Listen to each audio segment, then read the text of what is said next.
பிரபலங்கள் சொல்லும் செய்திகள் நம் வாழ்க்கைக்கு சிறந்த தூண்டுகோலாக அமைகின்றது.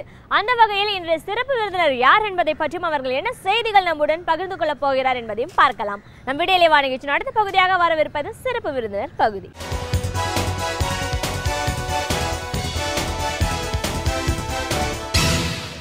வணக்கம் நேயர்களே, விடியலை வா நிகழ்ச்சியின் சிறப்பு விருந்தினருக்கான நேரம் இது.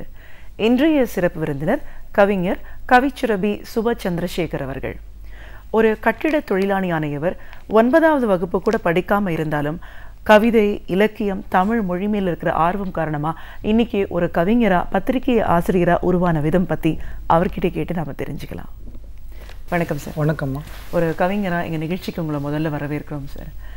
கவிதை படைப்பு அப்படின்னு நம்ம பேசும்போது நீங்கள் வந்து ஒரு கவிஞராக உருவாகி பல இன்னல்களுக்கு இடையில் இந்த மொழி மீதும் கவிதைகள் மீதும் இருக்கிற ஆர்வம் காரணமாக அதையும் தொடர்ந்து செஞ்சுட்டே வந்திருக்கீங்க. இன்றைக்கி வந்து ஒரு பத்திரிகை ஆசிரியராக உருவாகி கட்டுரைகள் இல்லாமல் எழுதிட்டுருக்கீங்க. இந்த பணியும் இன்றைக்கி வரைக்கும் சிறப்பாக செஞ்சிட்ருக்கீங்க.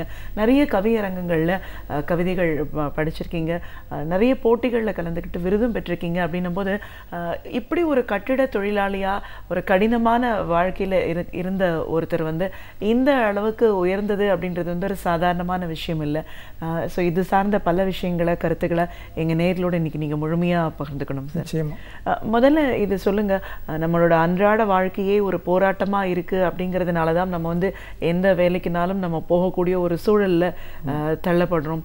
9ஆம் வகுப்பு வரைக்கும் தான் படிச்சிருக்கீங்க, அதுக்கு மேல கல்வியே தொடர முடியாம ஒரு தினக்கூலியா உங்களோட வாழ்க்கையை தொடங்கியிருக்கீங்க. அப்படின்னும் போது இந்த மாதிரி மொழி படைப்பு இது மேல உங்களுக்கு எப்படி ஆர்வம் வந்துச்சு? இந்த நிலையில இருந்த ஒருத்தர் ஒரு கவிஞரா, ஆசிரியரா உருவாகிறதுக்கு வாய்ப்பு இருக்கா? எப்படி நடந்துச்சு சார்? அதாவது நான் 8ஆம் வகுப்பு படிக்கும்போது எனக்கு கிடைத்த அந்த ஆசிரியர்கள் எல்லாம் என்னுடைய வாழ்க்கையை நன்கு கவனித்து பார்த்தார்கள். ஒரு ஏழை குடும்பத்தில் பிறந்த ஒரு அறிவுள்ள மாணவனாக இருக்கிற இந்த பையனை நாம் மேலுக்கு கொண்டு வர வேண்டும் என்று அந்த ஆசிரியர்கள் அன்றே என்னை பற்றி நன்கு தெரிந்து வைத்திருந்தார்கள்.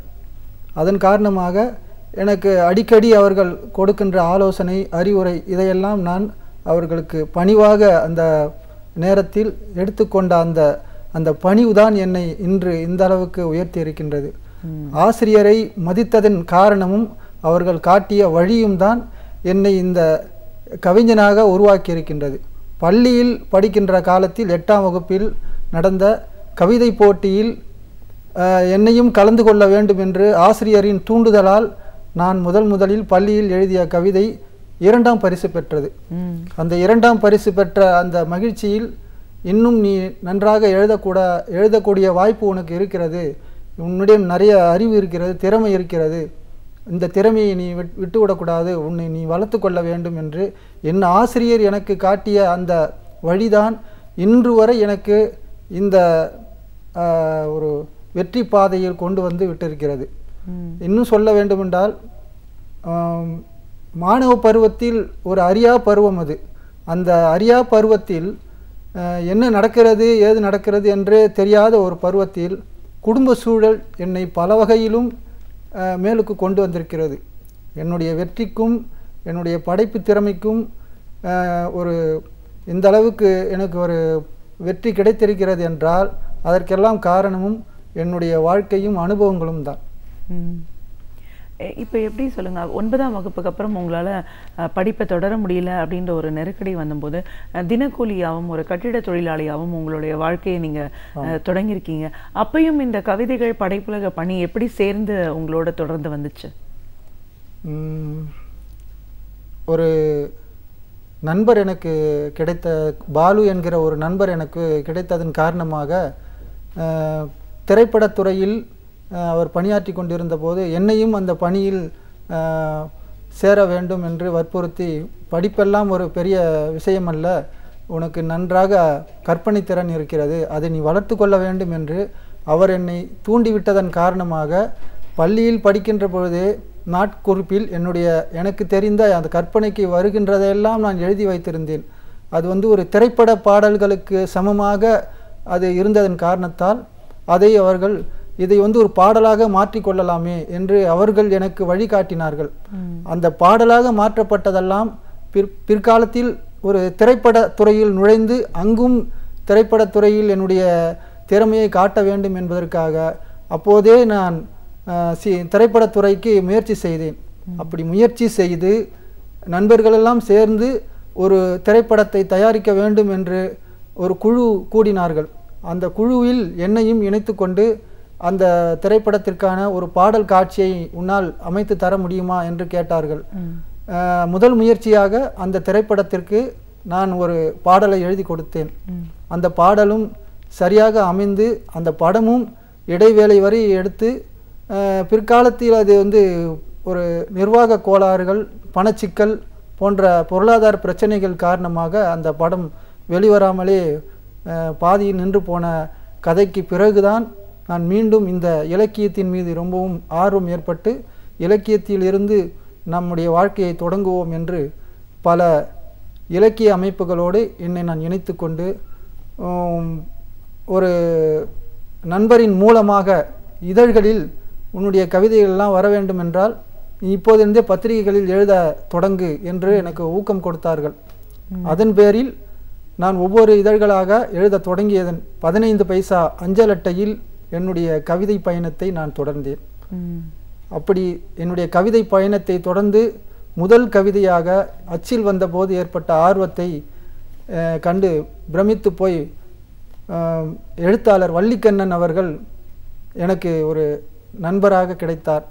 அவர் ஒரு நண்பராக மட்டுமல்ல, எனக்கு வந்து ஒரு ஆசானாகவும் ஆசிரியராகவும் உடன் பிறந்தவராகவும் என்னிடம் அன்பாக பழகி அதன் காரணமாக அடிக்கடி அவருக்கும் எனக்குமாக தொடர்பு ஏற்பட்டு என்னுடைய வாழ்க்கையை அவர் விசாரிக்க தொடங்கி அன்று முதல் அவருடைய இல்லத்திற்கும் அவருடைய படைப்பு சம்பந்தப்பட்ட அறிவுரைகளை வாங்கி கொள்வதற்கும் தொடர்புகள் ஏற்பட்டதன் காரணமாக ஒரு 12 ஆண்டுகள் வரை அவரிடம் நான் நட்பு வைத்திருந்தேன். அவர்தான் என்னுடைய கவிதைகளை எல்லாம் எல்லா இதழ்களிலும் வருவதற்கான முயற்சிகளில் ஈடுபட்டு இந்த இதழில் எழுது உன்னுடைய கவிதை வரும், அந்த இதழில் எழுது உன்னுடைய கவிதை வரும் என்று என்னை ஊக்கப்படுத்தியவர். அவர் கொடுத்த ஊக்கத்தின் காரணமாகத்தான் இதுவரை 90 இதழ்களில் என்னுடைய கவிதைகள் 1000க்கும் மேல் இடம்பெற்றிருக்கின்றது. ஒரு கவிதை அப்படின்னு வரும்போது சார், ஆரம்ப காலகட்டத்திலாம் வந்து ஒரு மரபு தெரியணும், இலக்கணம் தெரிஞ்சுதான் வந்து கவிதைகள்லாம் படைக்கணும் அப்படின்வாங்க. ஆனால் நீங்கள் அதையெல்லாம் தாண்டி எந்த ஒரு பின்புலமும் இல்லாமல் ஆர்வம் மட்டுமே மையமாக வச்சு இந்த துறைக்கு வந்திருக்கீங்க. உங்களோட படைப்புகள் வந்து எப்படி இருந்துச்சு? அந்த முதல் படைப்பு உருவான விதம் பற்றி சொல்லுங்கள். என்னுடைய முதல் படைப்பு என்பதே காதலில் தான் தொடங்கியது. எல்லோருமே வந்து கவிஞர்களாக வரக்கூடியவர்கள் எல்லாம் காதல் கவிதையை தான் முதலில் தொடுவார்கள். ஆனால் நான் வந்து ஒரு சிறிய கவிதையாக எழுதி அதை வந்து எனக்கு கிடைத்த ஆனைவாரி ஆனந்தன் என்பவரிடம் கொடுத்து அவருடைய கவிக்குயில் என்ற இதழில் அதை வெளியிட்டார். முதல் கவிதையாக அச்சில் வந்து அந்த கவிதையை பார்த்தபோது எனக்குள் பெரிய சாதனையை சாதித்து விட்டோம் என்ற ஒரு எண்ணம் தோன்றியதன் காரணமாக அந்த கவிதை வந்து 1991ஆம் ஆண்டு என்ற ஒரு நினைவில் இருக்கிறது. காதல் ஒரு பாவம், அது யார் விட்ட சாபம், காதல் ஒரு வேகம், கடைசியில் அது சோகம் என்று இப்படி நானாகவே அந்த சந்த நடையில் எழுதி அந்த 4 வரிகளை அந்த அச்சில் பார்த்தபோது இன்னும் நமக்குள் எழுதக்கூடிய ஒரு ஆற்றல் இருக்கிறது, நீ இன்னும் நிறைய எழுதலாம் என்று என்னுடைய மனசாட்சி எனக்கு கட்டளையிட்டதன் பேரில் தொடர்ந்து பல இதழ்களை நாடி கவிதைகளை அனுப்பி வைத்து அந்த கவிதைகளை எல்லாம் கொஞ்சம் கொஞ்சமாக சேர்த்து அதிலிருந்து தேர்வு செய்யப்பட்ட கவிதைகள் தான் நூல்களாக வெளிவந்திருக்கின்றது. கவிதை அப்படின்னு வரும்போது ஒருத்தருக்கும் ஒவ்வொரு பாணி, ஒரு ஸ்டைல்னு சொல்லுவாங்க, இந்த நடையில் எப்படி எழுதுகிறோம்னு சொல்லிட்டு. கவிதைகளே வந்து பல மாற்றங்களை சந்திச்சுட்டு இருக்கு அப்படின்னு சொல்லலாம் ஒவ்வொரு காலகட்டத்திலையும். உங்களோட பயணம் எதிலெல்லாம் தொடர்ந்துட்டு இருக்கு? என்னுடைய பயணம் வந்து சமூகம் சார்ந்த கவிதைகளாகத்தான் நான் எழுதுவேன். ஒரு படைப்பு என்பது ஒரு மனிதனை பண்படுத்த வேண்டும், மகிழ்விக்க வேண்டும், ஒரு வரலாற்றை அது எடுத்து கூற வேண்டும். அந்த வகையில் என்னுடைய ஒவ்வொரு கவிதைகளையும் நான் சிந்தித்து மிகவும் செதுக்கி தான் என்னையே நான் செதுக்கிக் கொள்வது போலவும் என்னுடைய கவிதைகளையும் நான் செதுக்கிக் கொள்வேன்.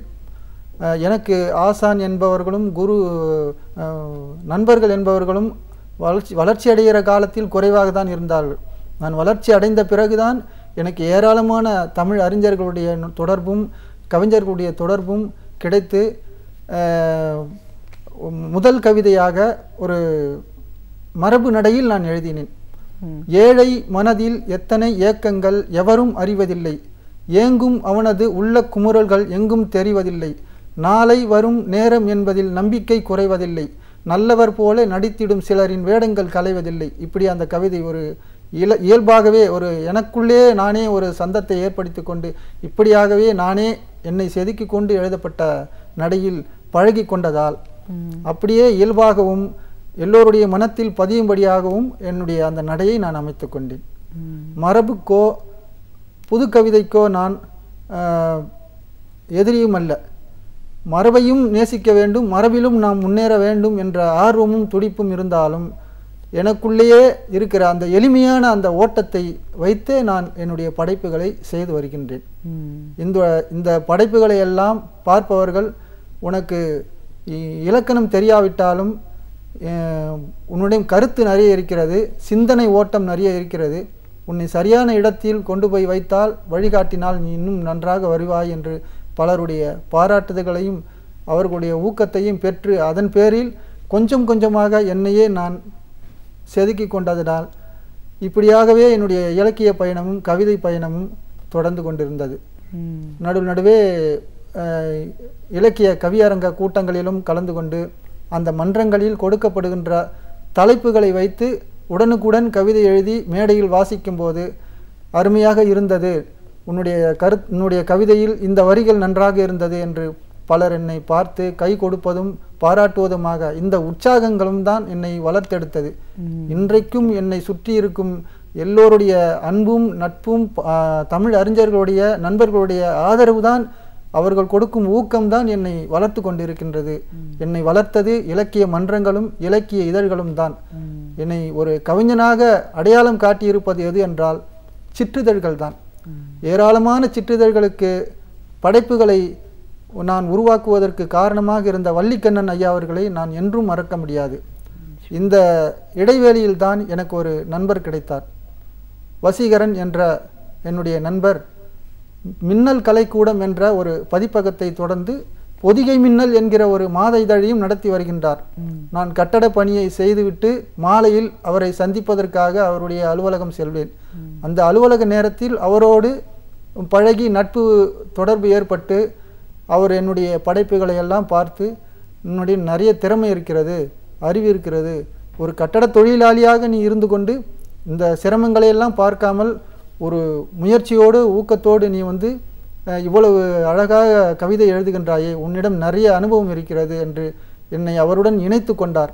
அன்று முதல் இன்று வரை 12 ஆண்டுகளாக நான் அவருடன் இருந்து அவருடைய அந்த மின்னல் கலைக்கூட பதிப்பகத்தில் இருந்து அவரோடு பணியாற்றி வருகின்றேன்.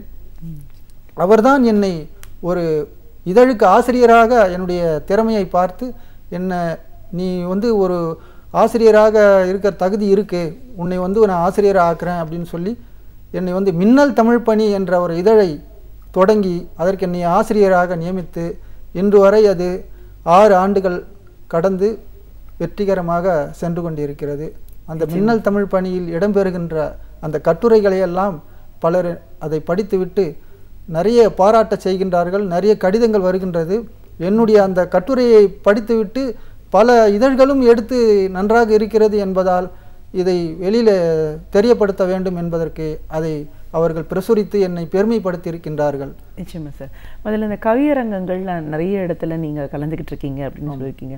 பல போட்டிகளில் உங்களோட பங்களிப்பை கொடுத்து பரிசுகளையும் வென்றிருக்கீங்க அப்படின்னு சொல்லும்போது ஒரு கவிதை போட்டி கவியரங்கங்களில் நம்ம போனோம் அப்படின்னும் போது அந்த நேரத்தில் கொடுக்குற அந்த தலைப்புக்கு நம்ம தயாராகணும் அப்படின்னும் போது எப்படி ஒரு தயார்படுத்திக்கிறீங்க சார்? திடீர்னு ஒரு விஷயம் நமக்கு கொடுக்கப்படுது, அதில் நம்ம தனித்துவம் வாய்ந்துதான் இருக்கணும் அப்படின்னும் போது உங்களுடைய எண்ணங்கள் எப்படி செயல்படுது சார்?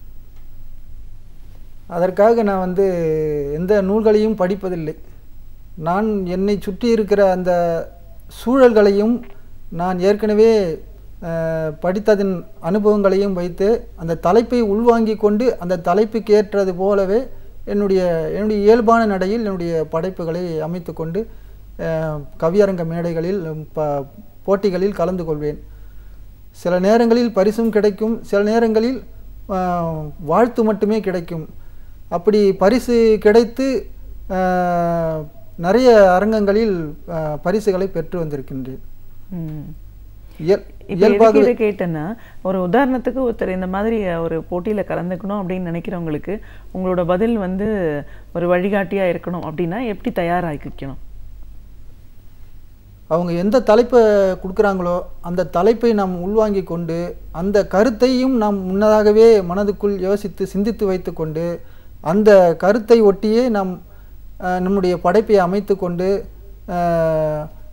புது கவிதையாகவும் இருக்கலாம், மரபாகவும் இருக்கலாம். ஆனால் அதில் வந்து ஒரு கரு இருக்க வேண்டும், ஒரு சிந்தனை இருக்க வேண்டும். இன்னும் சொல்ல போனால் அது அந்த அந்த அந்த தலைப்பை ஒட்டியதான அந்த முக்கியத்துவமான அந்த கருத்துக்களை நாம் உள்ளே கொடுத்து விட்டால் அந்த படைப்பு நிச்சயம் வெற்றி பெறும், பரிசுக்குரியதாகவும் எடுத்துக்கொள்வார்கள். ஒரு படைப்பாளி அப்படின்னு வரும்போது அவங்களுக்கு கற்பனை அப்படிங்கிறது ரொம்ப முக்கியமான விஷயம்னு எல்லாரும் சொல்கிறத நம்ம கேட்டுக்கிறோம். மற்றவருடைய படைப்புகளோட வாசிப்பு எந்த அளவுக்கு முக்கியம்னு சொல்லுவீங்க சார்? மற்றவர்களுடைய படைப்புகள் உள்வாங்கி கொண்டால்தான் கற்பனை திறனை வளர்த்து கொள்ள முடியும். அந்த வகையில் நான் வந்து என்னுடைய படைப்பு திறனையும் கற்பனையும் வளர்த்து கொள்வதற்காக முதுபெரும் கவிஞர் ஐயா ஆலந்தூர் கோ மோகனரங்கன் அவர்களை நான் பின்பற்றினேன். அவரிடம் அடிக்கடி தொடர்பு கொண்டு உங்களைப் போலவே எளிமையாக நானும் எழுத வேண்டும் என்று விரும்புகிறேன். எனக்கு இலக்கணமும் மரபும் தெரியாது, நீங்கள் தான் எனக்கு வழிகாட்ட வேண்டும் என்று சொல்லி அவரை நான் ஒருமுறை சந்தித்த போது அவர் என்னை ரொம்பவும் மகிழ்ச்சியாக வரவேற்று, உனக்காக நான் நிறைய நூல்களை தருகிறேன், அந்த என்னுடைய நூல்களை எல்லாம் நீ படித்தால் உனக்கு என்னுடைய அந்த நடை உனக்கு வரும் என்று நிறைய நூல்களை கொடுத்து என்னை அறிமுகப்படுத்தி என்னுடைய திறமைகளை எல்லாம் மற்றவர்களுக்கும் சொல்லி அடிக்கடி என்னை ஊக்கப்படுத்தி கொண்டே இருப்பார். அவருடைய வழிகாட்டுதலின்படிதான் அந்த படைப்புகளை எல்லாம் படித்து அந்த எளிமையான சந்த நடையிலேயே எளிமையான வார்த்தைகளையே போட்டு என்னுடைய படைப்புகளை நான் எழுத ஆரம்பித்தேன். இந்த மாதிரி பலருடைய நூல்களை எல்லாம் படைப்புகளை எல்லாம் உள்வாங்கி கொண்டு அதையே நான் பின்பற்றி நடந்ததால் தான் இன்று என்னால் அந்த வாசிப்புத்தன்மை என்பதையும் நான் வளர்த்து கொண்டேன், கற்பனை திறன் என்பதையும் வளர்த்து கொண்டேன், கவிதையையும் நான் ஓரளவுக்கு என்னால் படைக்க முடியும் என்பதை சாதித்து காட்டியிருக்கின்றேன். நிச்சயமா சார். ஒரு படைப்பாளியாக இருக்கிறதுக்கும் ஒரு பத்திரிகையோட ஆசிரியராக இருக்கிறதுக்கும் எந்த மாதிரியான ஒரு பொறுப்புகள் வேறுபாடுகள் இருக்கிறத நீங்கள் பார்க்குறீங்க? ஆமாம், அதுக்கு அனுபவங்கள் இருக்க வேண்டும். நான் அதிகமாக கல்லூரியெல்லாம் சென்று படிக்கவில்லை. நான் படித்ததை உங்களுக்கு இப்போது சொல்லியிருக்கின்றேன். 9ஆம் வகுப்பு வரை படித்த நான் இந்த அளவுக்கு முயற்சி செய்து நான் வாழ்க்கையில் உயர்ந்து வருகிறேன் என்றால் அதற்கு காரணம் என்னுடைய அனுபவங்கள் தான். நான் பல மேடைகளில் போய் கவிதை வாசிப்பதும் பல இதழ்களில் படைப்புகளை படைத்து கொண்டிருப்பதும் பல இலக்கிய நண்பர்களோடும் தமிழ் அறிஞர்களோடும் தொடர்பு கொண்டு அந்த வட்டத்திலேயே சுற்றி கொண்டே இருந்ததால் எனக்கு இந்த திறமை இருக்கிறது என்று என்னை பலர் சொல்லி அந்த முயற்சியில் நானே பள்ளி பருவத்தை விட்டு வெளியில் வந்த பிறகு சுடர் ஒளி என்ற ஒரு கையெழுத்து பிரதியை நானே ஏன் தொடங்கக்கூடாது என்று நானே தொடங்கினேன். நானே என்னுடைய முயற்சியில் சுடர் ஒளி என்ற அந்த இதழை தொடங்குவதற்கு யாரிடமும் படைப்பை கேட்காமல் என்னுடைய படைப்பையும் மற்ற இதழ்களில் வந்த படைப்புகளை எல்லாம் ஒன்று சேர்த்து அதை வந்து நகல் எடுத்து அதை ஒரு பத்திரிகையாக உருவாக்கி அட்டைப்படமெல்லாம் போட்டு நானே அதை பார்த்து மகிழ்ச்சி அடைந்து கொள்வது.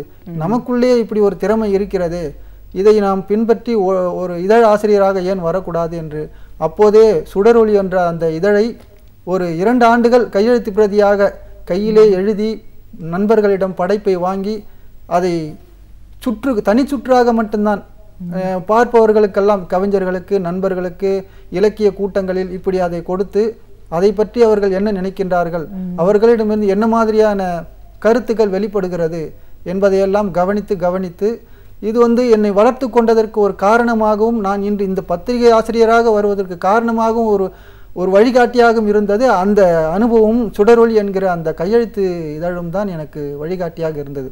அந்த அனுபவங்களும் நான் கவிஞனாக இருக்கின்ற இந்த அனுபவம் இரண்டும் ஒன்று கலந்துதான் இன்று இந்த மின்னல் தமிழ் பணி என்கிற அந்த இதழுக்கு ஆசிரியர் பொறுப்பை அளித்திருக்கிறது.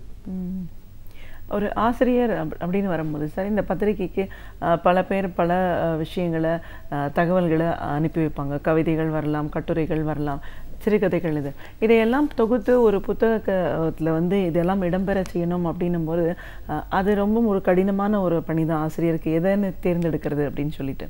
இப்போ நீங்களும் அதில் நிறைய கட்டுரைகள்லாம் எழுதுறேன் அப்படின்னு சொல்லியிருக்கீங்க, படைப்பாளைய கட்டுரைகள் அப்படின்னு வரும்போதும் சரி, உங்களோட படைப்புன்னு வரும்போதும் சரி, பொதுவாக இந்த தகவல்களையும் தேர்ந்தெடுக்கும் முறை பற்றி சொல்லுங்கள் சார்.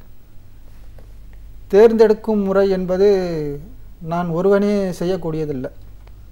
அது என்னுடைய நண்பர்கள் கூடி அந்த குழுவின் மூலமாகவே அவர்கள் ஒரு சுற்று அதை படித்து பார்த்த பிறகு அதன் பிறகு என்னுடைய இடத்திற்கு வருவோம்.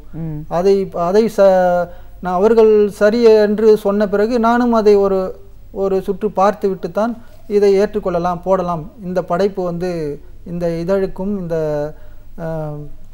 பொருத்தமான தலைப்பாக இருக்கிறது, போடுவதற்கான ஒரு தகுதி இருக்கிறது என்று அதை நாங்கள் முடிவு செய்த பிறகுதான் அதை அச்சில் ஏற்றி அதை இதழில் கொண்டு வருவோம். கட்டுரைகள்லாம் வரும்போது சார், எத்தனையோ விதமான கட்டுரைகள்லாம் இருக்குது. ஒரு கட்டுரை ஒருத்தர் படிக்கிறவங்களுக்கு எந்த மாதிரியான ஒரு தகவல்களை நம்மளுக்கு கொண்டு போய் சேர்க்கும்? பொதுவாக இப்போ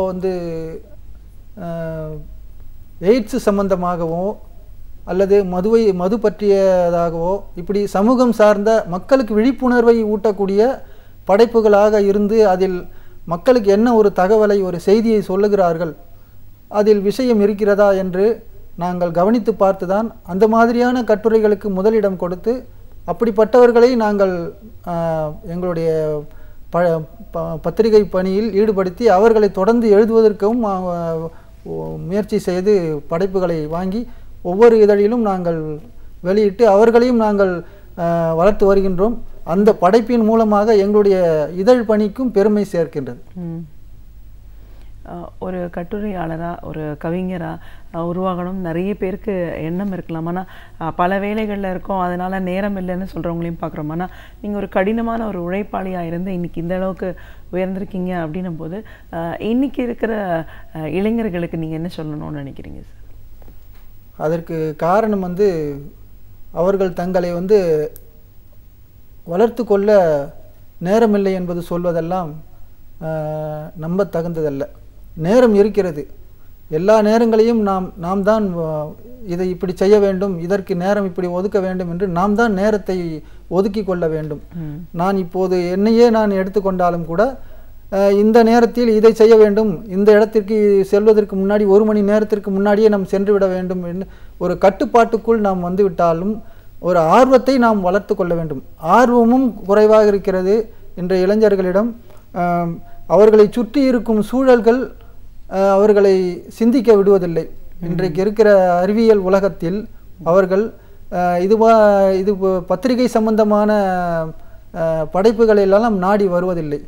அவர்கள் கட்டுரை எழுத தூண்ட எதுவாக இருக்கிறது என்றால் வேலை சம்பந்தப்பட்டதாகவும் விளையாட்டு சம்பந்தப்பட்டதாகவும் இப்படி ஆர்வத்தை காட்டுகிறார்களே தவிர இலக்கியம் சார்ந்த வாசிப்புத்தன்மையும் கவிதைக்கும் இடம் கொடுக்காமல் இப்படி இந்த மாதிரியான ஒரு செயல்களில் ஈடுபட்டு கொண்டிருப்பதால் தான் அவர்களால் அந்த ஆர்வத்தை வளர்த்து கொள்ள முடியவில்லை. ஒரு கவிஞராக ஆரம்ப காலகட்டத்தில் ஒரு கடினமான ஒரு தினக்கூலியாக, ஒரு கட்டிட தொழிலாளியாக உங்களுடைய பயணத்தை தொடங்கியிருந்தாலும் மொழி இலக்கியம் மீது இருக்கிற ஆர்வம் காரணமாக உங்களோட திறமையை நீங்கள் எப்படி வளர்த்துக்கிட்டீங்க? உங்களுக்கு கிடைத்த நண்பர்கள், ஆசான் எந்த அளவுக்கு உங்களுக்கு உறுதுணையாக இருந்திருக்காங்க? கவிதைகள் அப்படின்னு வரும்போது நீங்கள் அதை கையாளுற விதம், உங்களோட படைப்புக்கு அப்பாற்பட்ட இன்றைக்கி ஒரு ஆசிரியர் அப்படிங்கிற ஒரு பணி, இதை எல்லா விஷயங்களையும் எப்படி நீங்கள் கடந்து வந்தீங்கன்னு உங்களோட அனுபவங்கள் சார்ந்த பல விஷயங்களை, கருத்துக்களை எங்களோட நீங்கள் பகிர்ந்துட்டதுக்கு ரொம்ப நன்றி. வணக்கம்.